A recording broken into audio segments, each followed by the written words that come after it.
Cuba lihat posisi kita.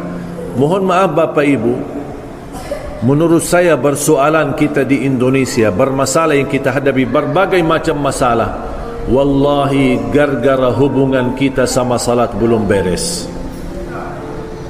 Masih ada masalah kita sama salat.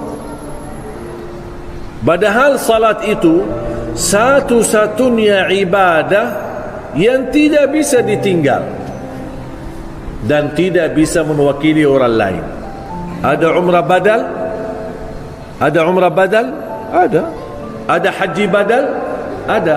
Ada salat badal? Tidak ada. Tidak bisa diwakili.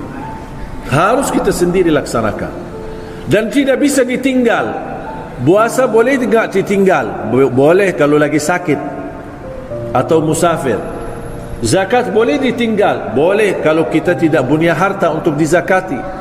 Haji boleh tidak ditinggal? Boleh jika belum mampu. Kecuali salat tak boleh ditinggal. Sakit, salat. Sehat, salat. Berdiri, salat. Tak bisa berdiri, duduk tapi tetap salat. Tak bisa wudu, tayammum. Tak bisa berdiri, tak bisa duduk, berbaring, tetap wajib salat. Sambil di saat kita menghadapi musuh, lagi perang, masuk waktu salat, ada tata cara salat khauf, salat takut. Tapi tidak boleh tinggal. Kalau saat perang ada tak boleh tinggal, apalagi saat aman. Cuba lihat, mohon maaf sekarang keadaan umat Islam. Syukur-syukur kalau dia jaga Jumatnya, tapi tak pernah salat 5 waktu. Dia kira Jumatnya bakal diterima, padahal tak pernah salat 5 waktu. Kasihan. Salat itu tali hubungan kita sama Allah. Kalau terputus tali itu sama Allah lewat salat, tidak ada ibadah pun yang bakal diterima oleh Allah. Semuanya sia-sia. Haji sia-sia, umrah sia-sia, khatam Al-Quran berkali-kali sia-sia. Semuanya ada arti kalau salat tidak ada. Karena salat tiang agama. Jatuhnya tiang agama, jatuhnya agama.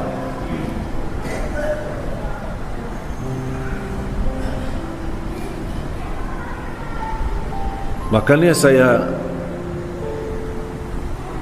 ketika menghadirkan guru saya, seorang ulama besar dan beliau juru kunci makam Rasulullah sallallahu alaihi wasallam. Saya pernah hadirkan 2 kali ke Indonesia. Ketika beliau hadir, selesai tausiah, saya sebagai penarjamah.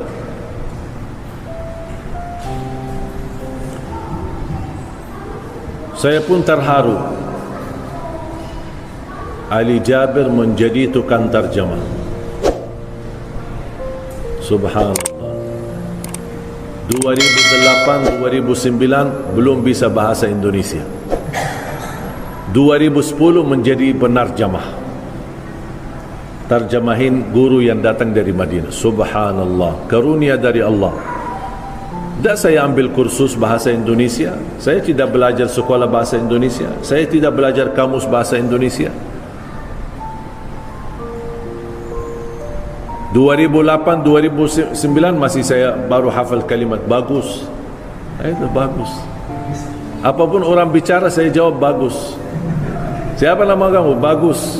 Apa kabar? Bagus. Umur kamu berapa? Bagus.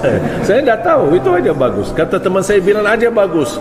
Apapun orang bicara sama kamu, bilang aja bagus. Habis itu saya belajar lagi sama teman saya, tapi tidak kasih tahu artinya.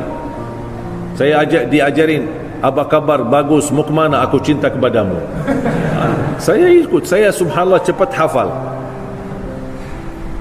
Ketemu orang, Assalamualaikum, apa kabar? Bagus. Mau kemana? Aku cinta kepadamu. Ketemu perempuan, Assalamualaikum, apa kabar? Bagus. Mau kemana? Aku cinta kepadamu. Sambil bermau, apaan itu orang? Subhanallah, Allah berikan anugerah bahasa. Wallahi Bapak Ibu, bahasa ini anugerah murni, taufik dari Allah. Bukan karena Ali Jabir hebat atau saya punya sesuatu. Tidak ada. Allah yang memberikan bahasa. Allah maha segala bahasa. Dan selalu saya berdoa, ya Allah, aku mohon berikan kepada aku bahasa Indonesia yang bisa difahami. Faham tak Bapak Ibu?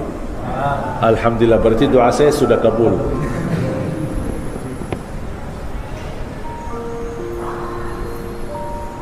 Jadi guru saya ketika dia berceramah bahasa Arab, juru kunci makam Rasulullah SAW, beliau sudah berkhidmat di makam Rasulullah SAW 79 tahun.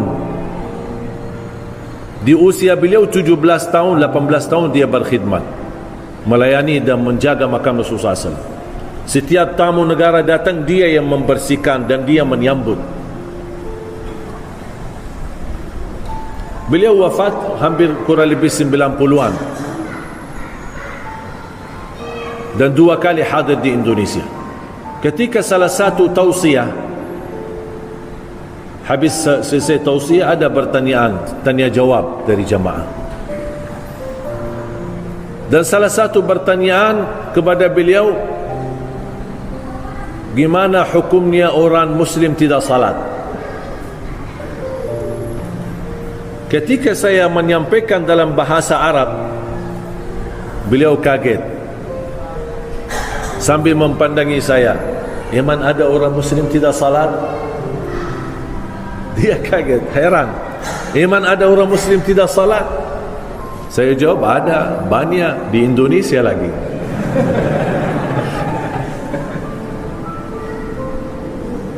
Sedih, banyak yang tidak salat.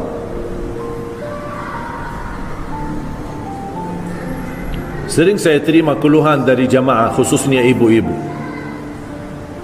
curhat, nangis, anaknya susah salat. Aku capek sama anakku, tolong doanya, tolong amalannya.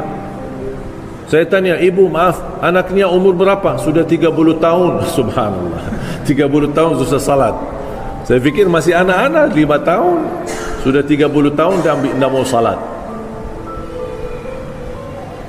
Tahu enggak, ada di dalam fikih satu hukum. Di dalam fikih, kalau ada seorang suami tidak salat sama sekali dan istrinya salihah dan dia salat, jatuh talak, dan tidak boleh membiarkan suaminya berhubungan lagi karena hubungannya zina. Coba sejauh mana begitu? Ini bukan hukum yang disepakati oleh ulama, tetapi ada sebuah pandangan di dalam fikih seperti itu. Bahkan ada satu pandangan, ketika ada orang Muslim tidak salat sama sekali, dia tidak mengingkari kewajiban, dia tahu salat itu wajib, tapi malas, tidak maulah gitu. Ketika dia meninggal, di dalam pandangan fikih saya baca, orang itu tidak boleh disalati, tidak boleh dimandikan, dan tidak boleh dikuburkan di kuburan umat Islam, dibuang jauh sana.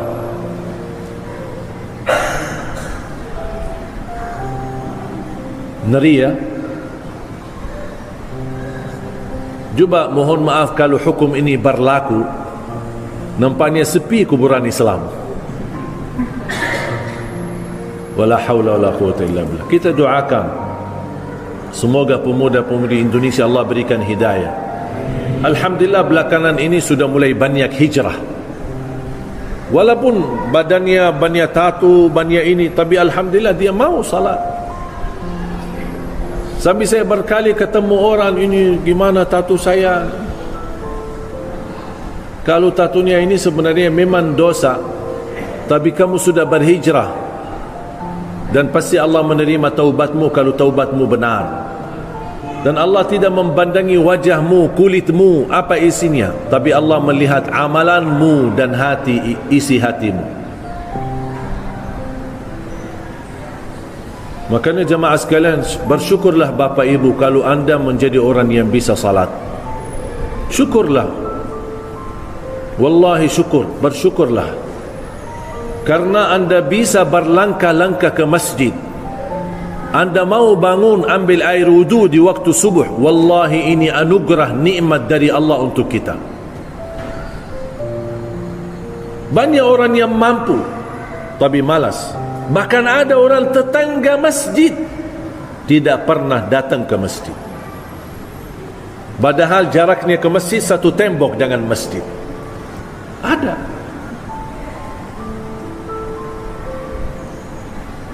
Makanya khususnya pemuda-pemudi, saya bahagia ketika masuk satu masjid dan begitu selesai acara datang remaja-remaja.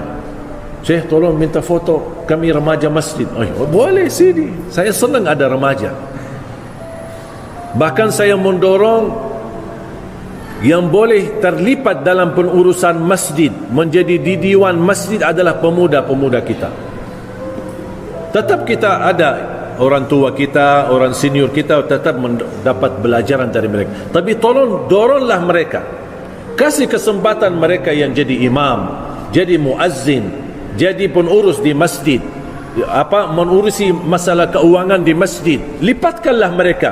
Kalau ada musyawarah, jangan hanya yang tua-tua saja, datangkan anak-anak muda, karena mereka lah masa depan anak negeri kita Indonesia. Kita tinggal hanya menjadi contoh baik.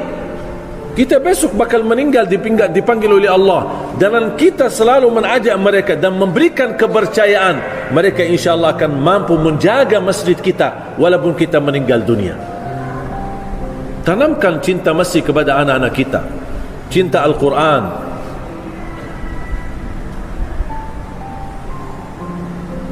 Saya pernah hadiri satu masjid di Bandung, Masya Allah. Ketua umumnya seorang muda, wakilnya seorang muda. Terus saya tanya, ini baru, mana bapak-bapak?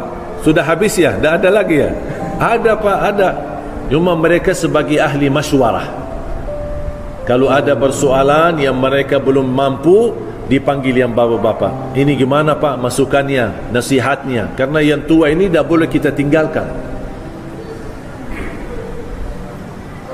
Jadi mohon Bapak Ibu, doronglah anak-anak muda kita, berikan kepercayaan, karena insyaAllah semangatnya mereka luar biasa, jiwa mereka insyaAllah dan tenaga mereka insyaAllah akan mampu lebih daripada kita untuk membangun masjid, memakmurkan masjid, mengajak pemuda-pemudi di luar masjid untuk menjadikan mereka adalah jamaah masjidnya.